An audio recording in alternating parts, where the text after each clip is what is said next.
This is SpaceTime, Series 23, Episode 47. Coming up on SpaceTime. One of the oldest objects in the Milky Way galaxy. Growing doubts about one of the universe's fundamental constants. And Australia and the United States threatened by an out-of-control Chinese rocket. All that and more coming up on SpaceTime. Welcome to SpaceTime with Stuart Gary.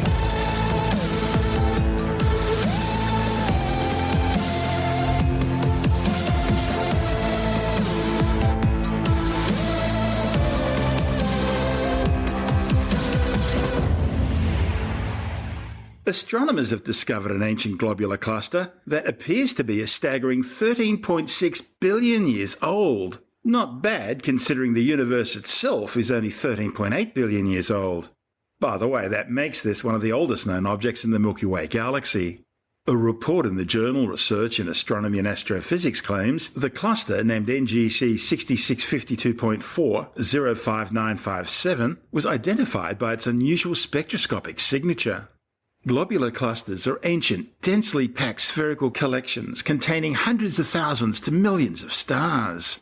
The Milky Way galaxy has between 150 and 160 globular clusters orbiting in its galactic halo, while Andromeda has an estimated 500. The stars in globular clusters are very tightly bound by gravity, and spectroscopic observations suggest the stars were all originally created at the same time in the same molecular gas and dust cloud. The exact origins of globular clusters remains unclear, with some astronomers suggesting they're significantly different from dwarf elliptical galaxies not to have been a galactic core.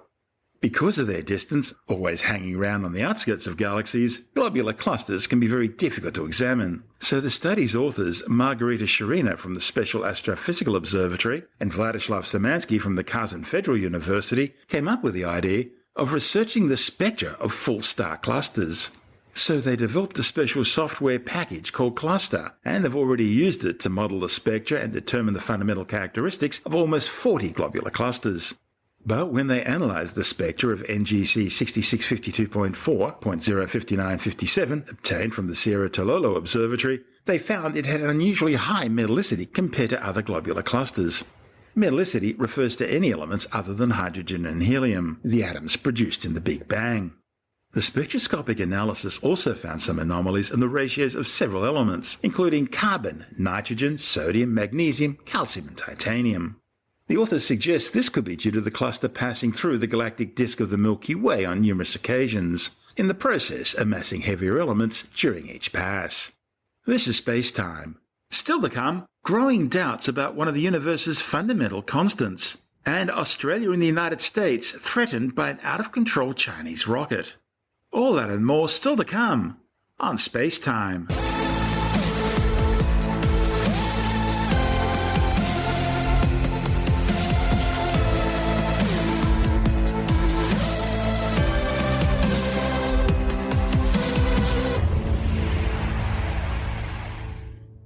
A new study suggests that one of the fundamental constants of the laws of physics doesn't appear to be quite so constant across the universe and seems to change depending on where you are. The findings, reported in the journal Science Advances, adds to a growing body of work showing that the strength of the electromagnetic force, one of the four fundamental forces of nature, seems to vary across space-time.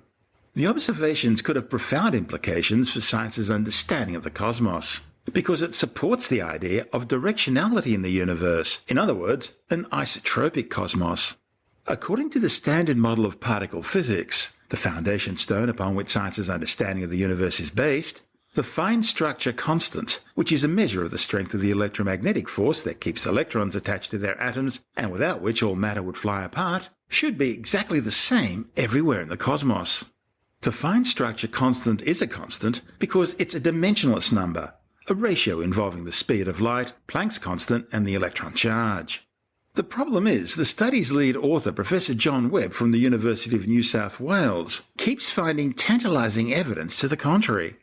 Webb and colleagues have now been measuring this apparent change in the fine structure constant for more than 2 decades. 10 years ago, the authors were observing light from some 300 distant quasars as it passed through gas in galaxies up to 12 billion light-years away, providing them with insights into the universe when it was just a fraction of its current age. Quasars are among the brightest objects in the cosmos. They're powerful beams of energy generated by matter being ripped apart as it falls into a supermassive black hole. As this quasar light passes through the galaxies, specific wavelengths are absorbed by the gas, resulting in an absorption spectrum, telling scientists about the chemical composition of that gas. But unexpectedly, Webb and colleagues noticed that the fine structure constant appeared to be different depending on which direction they were looking. Webb says it appeared to be getting stronger in one direction and weaker in the other. Webb's initial observations used the giant 10-metre Keck telescopes in Hawaii. In order to eliminate any equipment aberrations with the telescope, the authors collected data from a second observatory, the Very Large Telescope, or VLT, in Chile's high Atacama Desert. The VLT looked at a different part of the sky, but it came up with findings consistent with Keck, showing the same rate of change and in the same direction. As astronomers look at more and more distant objects in space, they're also looking back further in time.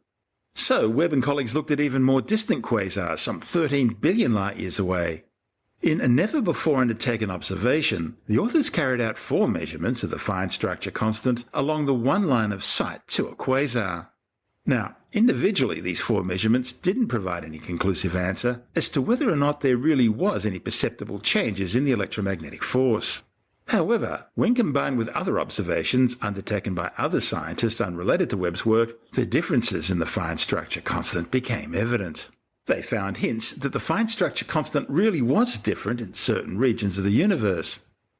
The observations add to evidence that electromagnetism seems to be gradually increasing in strength when looking back in one direction over distances of 12 billion light-years, while looking back over the same distance but in the opposite direction shows an apparent decrease in strength.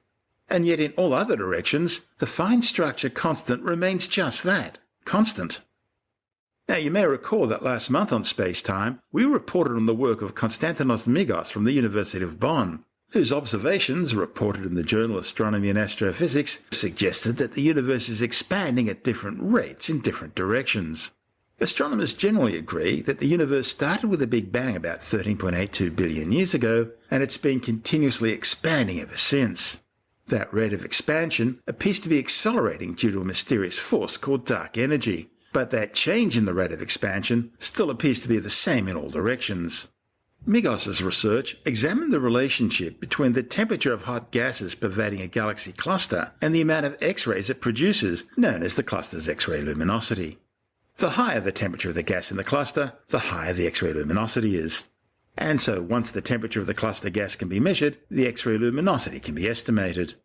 And here's where it gets interesting. Clusters of the same temperature and located at similar distance should appear similarly bright.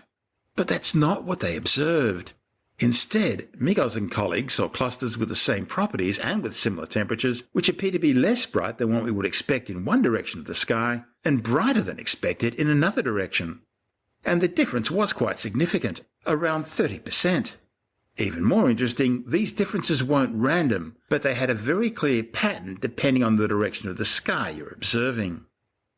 Webb says if the fine structure constant really does vary not just with time but also space, that would require a major rethink of quantum mechanics and our standard model of particle physics.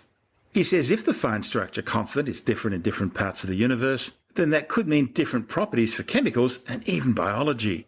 According to Webb, a 4% change in the fine structure constant would mean differences in the production of elements, which would affect how stars burn, and change the production of heavy elements such as those needed for the formation of life. What's new about the work is that we've pushed it to much higher redshift, or if you want to think in terms of distance, much greater distance away from Earth, or much closer to the Big Bang in time. So we've pushed this right back into the early universe, further than there's ever been pushed before. We've gone into the infrared part of the spectrum for the first time, which has allowed us to do this. Before, we had lots of observations, but our observations were all bunched up below a redshift of 3. We've got measurements from 5.5 out to 7. What that means in terms of look-back time, so the universe is about 13.8 billion years old according to the standard model. We've gone within about 800 million years, within about 0.8 billion years of the Big Bang. So we've gone back very early now with these observations. Then we've combined these new observations. There is only one quasar in that Science Advances paper. It gives 4 measurements along the line of sight. And those 4 measurements we've combined with a bunch of other measurements which we've previously made closer to us in time, if you like, and then look to see what happened to the directional signal that was already hinted at by the data. And the answer is it doesn't go away. The new data points are consistent. By themselves, they don't prove anything. It's still tentative. Unfortunately, it's still tantalizing, but we get the same directionality. And these new measurements certainly do not conflict with the suggestion that there could be a directionality to the universe. In fact, a directionality signal is preferred over non-directionality when you take the data set as a whole. So that's what's new. We've got measurements which go much earlier, far more distant from Earth, closer to the Big Bang in time, and they still continue to support the idea or this notion that there could be a directionality in the laws of physics. That's what's new. So what this is telling us is that if you look in one direction, the value of the fine structure constant is different to what it is in another direction, and yet if you look in other directions, it matches what the existing figures for the fine structure constant are. That's right. And the interesting thing is, the other new aspect to this, since we last spoke, which is a long time ago. About a decade, actually.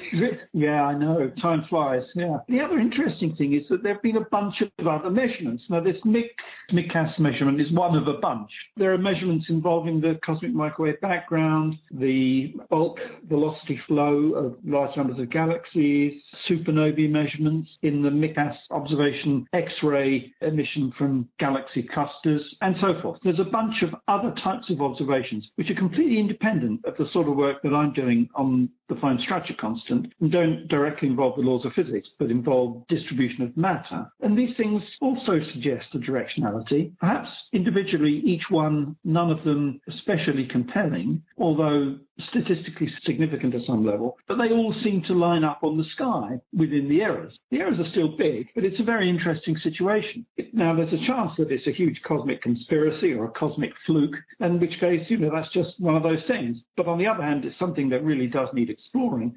There is this apparent coincidence between a bunch of different measurements. And the fine structure one, which we originally published back in 2011, we suggested that there was that sort of signal in the data. Since then, all these other data points are being added to it. So it's a really interesting situation. The fact that these things are happening using different methods of observation, that's significant, because if you're getting the same results using the same method, then that's one thing. But if you're getting the same sort of results, the same observations, by using different methods, that's actually very significant. That starts to become something that needs urgent investigation, surely. Well, I would say so, yeah. There was a paper a while back by some Greek authors who put all these measurements together and assessed as a whole the statistical significance. And it was looking pretty, I wouldn't say compelling, but it was certainly statistically significant. Are we up to the 3 sigma level yet or something like that? Well, we're above 3 sigma with just our measurements alone. Wow. And individually, most of these are above that. But, the kind of like the gold standard, if you like, is often taken as 5 sigma. Yes. Whether we're up to 5 sigma with this collection of measurements or not, to be honest, I don't know. I haven't looked into that. I'm focused completely on the work that I'm doing, which is trying to get the best possible measurements I can of the fine structure constant. And we're at it's actually in our paper, maybe about 4 sigma or something like that. For our listeners, 5 sigma was enough to give us the Higgs boson as being there, as existing, as being real. So that's right. You're obviously very close. It's an important point in this research. Yeah, you're right. 5 sigma is what got people convinced about the Higgs boson. We're getting there. Luckily, there's some fantastic new instrumentation coming along and new facilities, this means that we really can improve the data. It just takes time and a lot of effort. There's a new instrument on the European Southern Observatory VLT called Espresso, which has a new means of calibrating data. The old data was precise. The new data is far more precise. Data is coming along. We're getting better measurements. A couple of months back, we actually had time to make new measurements on all 4 VLTs at once. This was unprecedented, I think. All 4 8-meter telescopes were hooked up by optical fiber, and each optical fiber was then brought together and fed into one instrument to observe one quasar to get a very high signal-to-noise good signal on that one quasar. We've got that data. The observations were successful. We're working on that at the moment. We don't have an answer yet, but that's coming. It's just one of the new things that's coming. The measurement that we're talking about at the moment came from another instrument on the VLT called X-Shooter, which is an infrared instrument. Infrared observations of this sort have been catching up with the optical ones. It's harder to build these high precision, high sensitivity instruments in the infrared, but the technology has got better and better. That's what this new paper is about, the first infrared measurement, enabling us to go right back to within 800 million years of the Big Bang. Explain the fine structure constant to us.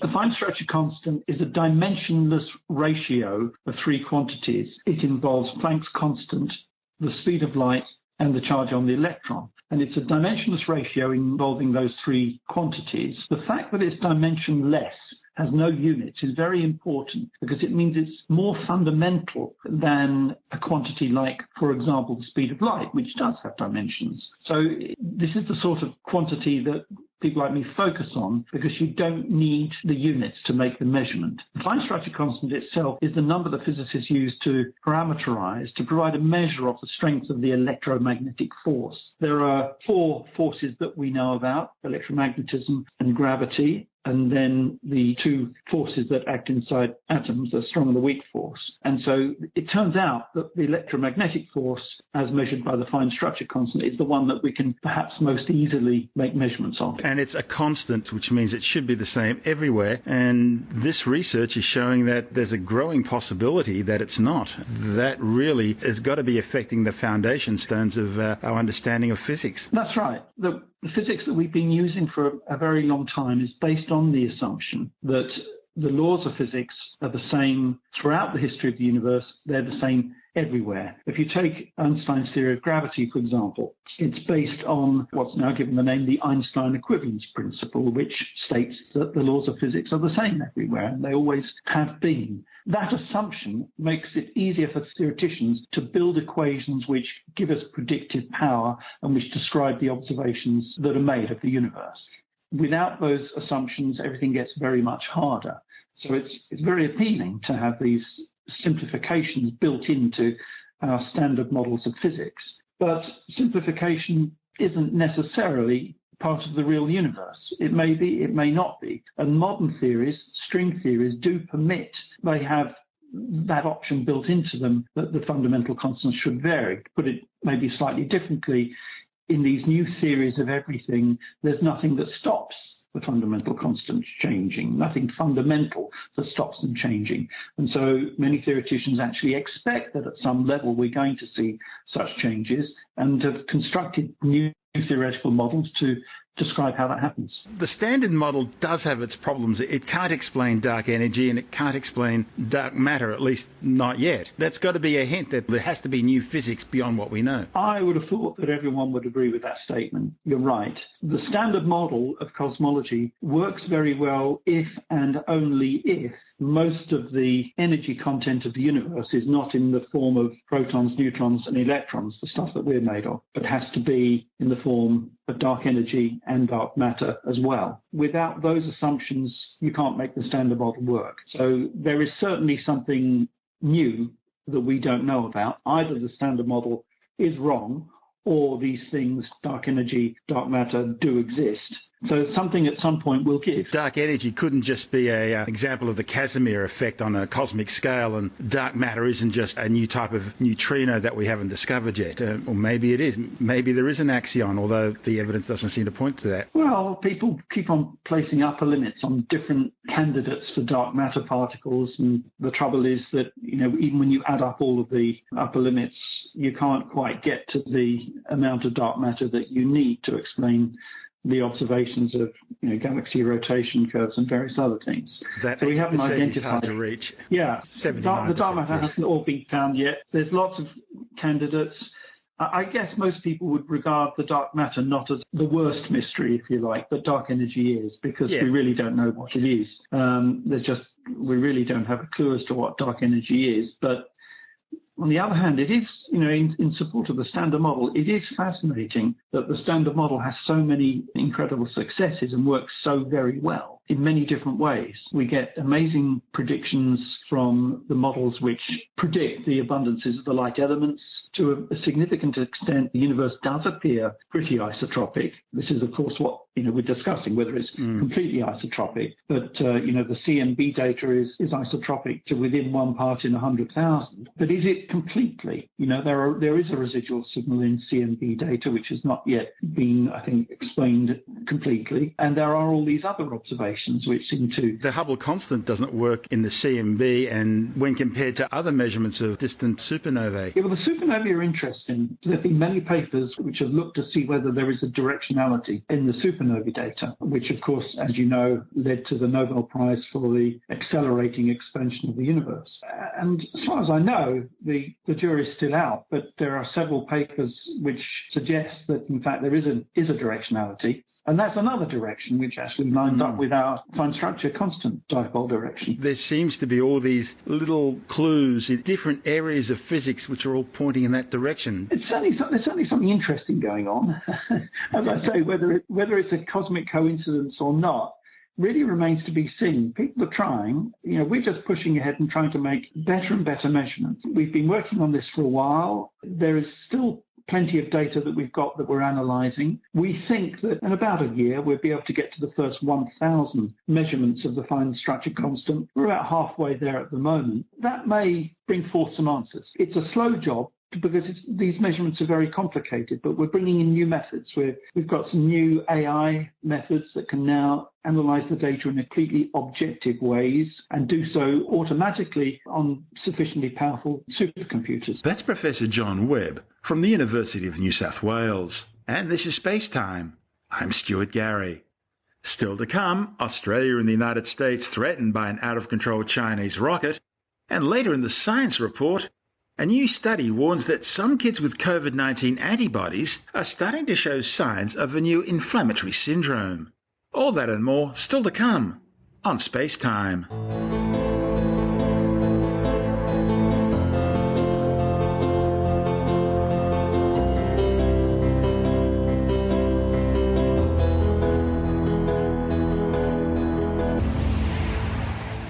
Australia and the United States have escaped being hit by a deliberately out-of-control Chinese rocket. The Long March 5B rocket core stage was the most massive object to have made an uncontrolled atmospheric re-entry since the 39-ton Russian Salyut-7 spacecraft crashed in Argentina in 1991. The Long March 5B had earlier launched a prototype of China's new space capsule on a test flight from the Wenchang Satellite Launch Center on the island of Hainan in the South China Sea. The 54-metre-tall launcher is designed to inject payloads directly into low Earth orbit using only a core stage and strap-on boosters, and without the need for any upper stage. Now, of course, that's a lot cheaper than adding 1 or 2 additional stages onto the stack. But it means the core stage also has to end up in orbit, instead of dropping away, as would normally happen. And that's a problem for the Long March 5B because it's not equipped with reignitable engines, so it can't undertake a deorbit burn and controlled re-entry. And that means that mission managers can't choose when or where the rocket re-enters the atmosphere. Usually, spent satellites and disused rocket stages are brought down in a controlled manner that sees them re-enter on a predetermined course, allowing most of the spacecraft to burn up in the atmosphere, with any surviving segments crashing into an internationally designated impact zone in the South Pacific Ocean between New Zealand and Chile. However, because of the way Beijing designed the Long March 5B, that was always going to be a hit-or-miss affair, because factors including atmospheric drag and solar activity, which constantly change, would ultimately be the determining factor in deciding the rocket's rate of orbital decay. And the sheer stupidity of this uncontrolled re-entry approach became clear when it was realized that based on its atmospheric drag and orbital decay rate, what was likely to be the Long March 5B's final orbit, an ellipse ranging from 139 out to 162 kilometers in altitude, would result in the wreckage crashing to the ground along a track running across Australia, the United States, and Africa. Luckily, and it was just luck, the 30-metre-long core stage kept going long enough to miss Australia and the United States, being spotted as only a streak in the skies some 170 kilometres above New York City. The US Air Force 18th Space Control Squadron, which was tracking the spent rocket stage, reported that it apparently impacted in the North Atlantic Ocean about 160 kilometres off the coast of the West African nation of Mauritania. However, shortly afterwards, reports began emerging of damage to buildings and properties in two towns along the Long March 5B's ground track in the Ivory Coast. Images uploaded to social media have shown burnt wreckage, including metal fragments and segments of what appears to be cryogenic oxygen transfer pipes on the ground in the two towns. Of course, out-of-control re-entries are nothing new for China. As we reported at the time, just 2 years ago, China's 9-ton Tiangong-1 experimental space station also came tumbling back down to Earth after telemetry and control were lost and the spacecraft's orbit began to decay. And in an ironic case of history repeating itself, just as with today's COVID-19 coronavirus pandemic, China didn't bother telling the rest of the world about their broken-down space station until other countries had already detected their out-of-control spacecraft's disintegrating orbit. Of course, back then, China couldn't find an astronomy version of the World Health Organization to cover up for them. And so the European Space Agency issued a worldwide alert and began an international campaign to monitor the spacecraft's descent. It eventually re-entered Earth's atmosphere over the southern Pacific Ocean northwest of Tahiti on the 2nd of April 2018. Meanwhile, the primary payload for the Long March 5B's launch, a prototype of China's new manned space capsule, has returned safely to Earth following its 3-day orbital test flight. The capsule touched down in the Dofang landing zone in northern China's Inner Mongolia. The Long March 5B had placed the 21.6-ton 2-module capsule into an initial low Earth orbit. The capsule then used the main engine of its service module to raise its altitude to an 8,000-kilometre apogee highly elliptical orbit, proving it's got the delta V's for much longer distance spaceflight. It then undertook a high-speed atmospheric re-entry, testing its new detachable heat shield. The flight also tested the capsule's new avionics, the performance of its new orbital maneuvering system, a new parachute deployment system, and a cushioned airbag landing system. As part of the mission, China also tested a new flexible inflatable cargo return module, basically a low-density supersonic decelerator with its own inflatable heat shield. However, the decelerator failed during re-entry. The new reusable capsule will eventually replace China's current 3-person Russian Salyut-based Shenzhou spacecraft. It'll be used to carry up to 6 taikonauts, or alternatively 3 taikonauts and 500 kilograms of cargo, to Beijing's planned new 3-module Tiangong or Heavenly Palace space station. China's planning at least 12 missions to construct the new space station sometime around 2022. The Communist government's official Xinhua news agency also says the new spacecraft will eventually be used to carry taikonauts to the moon by the end of the decade. This is SpaceTime. Still to come, the Science Report, and disturbing news stories about kids with COVID-19 antibodies starting to show signs of a new deadly inflammatory multisystem syndrome. And paleontologists have discovered the earliest known hominid remains in Europe. All that and more still to come on SpaceTime.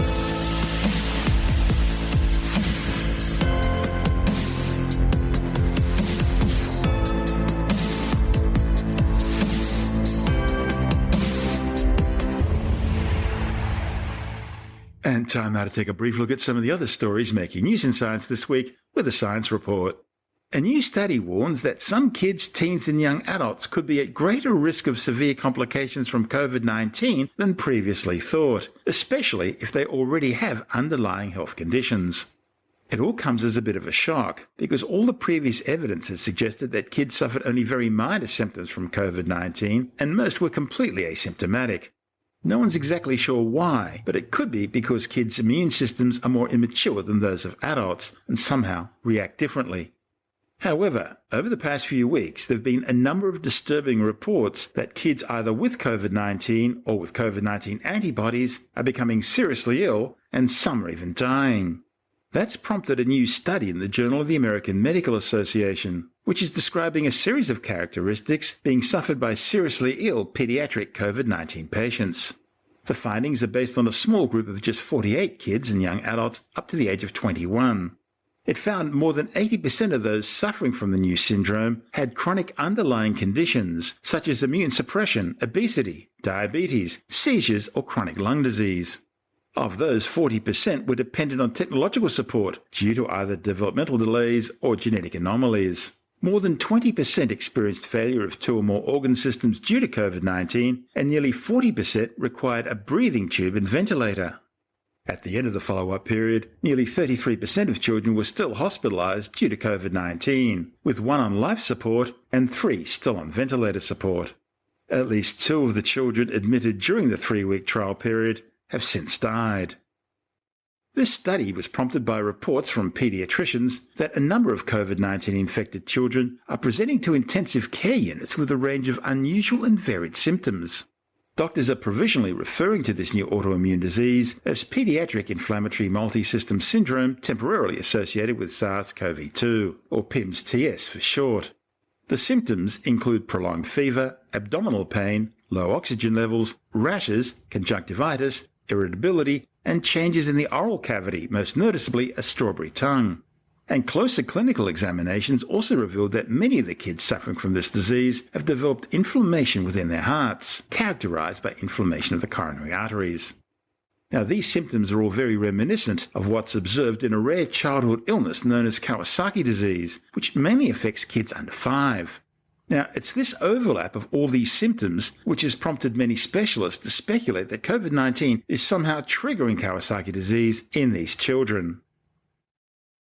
The Western Australian government has launched an investigation after State Premier Mark McGowan's office was targeted in a cyber attack by the Chinese military. The New York Times is reporting that an email sent to a member of the Premier's staff from a contact in the Indonesian embassy in Australia contained an attachment that included an invisible cyber attack tool known as AriaBody. AriaBody is used by a group of People's Liberation Army hackers known as NACON, allowing them to remotely take control of a computer, undertake searches, and copy, delete, or create files. The Chinese attack was detected and blocked by the Israeli cybersecurity company Checkpoint Software and is now being investigated by the Australian Cybersecurity Centre. China's Communist government carried out similar cyber attacks last year, targeting Australian federal politicians and universities. This latest report follows last week's discovery that China, Russia and Iran have been carrying out cyber attacks targeting British research facilities working to find a vaccine for the COVID-19 coronavirus. And warnings this week that China's also been launching cyber attacks in the United States, also targeting research facilities working on COVID-19 vaccines. Paleontologists have discovered the earliest known Homo sapien remains in Europe. The findings, reported in the journal Nature, have dated the early modern human remains to some 45,000 years ago. The finds, excavated from Bakukiru Cave in Bulgaria in southeastern Europe, included a tooth and numerous bones. The digs also uncovered a number of artifacts, including ornaments such as pendants made from bear teeth. The finds show that modern humans had already moved to Europe while their Neanderthal cousins were still very common there. A new study has shown how expert scientific groundwater advice was systematically ignored or dismissed as part of the Adani Carmichael mine approval process in Queensland. The findings, reported in the journal Nature Sustainability, are based on a new and extensive scientific review of Australian authorities' responses to serious flaws and data gaps in Adani's analyses and predictive modelling. The paper highlights the systematic way that expert advice from independent scientists was simply dismissed or ignored in the approval process for the Carmichael coal mine by both the Queensland and federal governments. And that's the show for now. SpaceTime is broadcast on Science Zone Radio by the National Science Foundation in Washington, D.C., and through both iHeartRadio and on TuneIn Radio. Or you can subscribe and download SpaceTime as a free podcast through Apple, Stitcher, Bytes.com, Pocket Casts, SoundCloud, Spotify, YouTube, Audio Boom, Podbeam, Android, Castbox, from spacetimewithstuartgary.com, or from your favorite download podcast provider. You can help support the show and the work we do by visiting the SpaceTime online shop and grabbing yourself a few goodies, or by becoming a SpaceTime patron, which gives you access to commercial-free double-episode versions of the show, as well as bonus audio content and other rewards. Just go to our Patreon page through spacetimewithstuartgary.com for all the details. If you want more SpaceTime, check out our blog, where you'll find all the stuff we couldn't fit in the show, as well as loads of images, news stories, videos, and things on the web I find interesting or amusing. Just go to spacetimewithstuartgary.tumblr.com. That's all one word and in lowercase, and that's Tumblr without the E. You can also follow us through @StuartGary on Twitter, @SpaceTime with Stuart Gary on Instagram, through our SpaceTime YouTube channel, and on Facebook, just go to www.facebook.com/spacetime with Stuart Gary. SpaceTime is brought to you in collaboration with Australian Sky and Telescope magazine, your window on the universe. You've been listening to SpaceTime with Stuart Gary. This has been another quality podcast production from Bytes.com.